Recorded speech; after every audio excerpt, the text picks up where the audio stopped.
Indonesia gears up to host 2025 Artistic Gymnastics World Championships. Indonesia is set to host the 2025 Artistic Gymnastics World Championships are scheduled to take place in Senayan, Jakarta from October 19 to 25. This marks the first time that Indonesia and indeed any South Asian nation will host the prestigious event.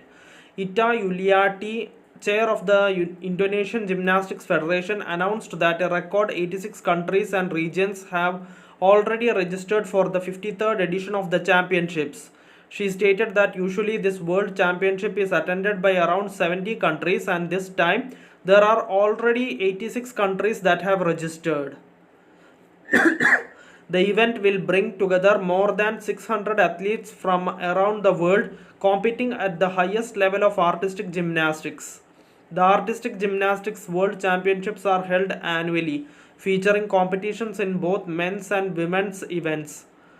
The first championship was held in 1903 for men, while women first competed in 1934.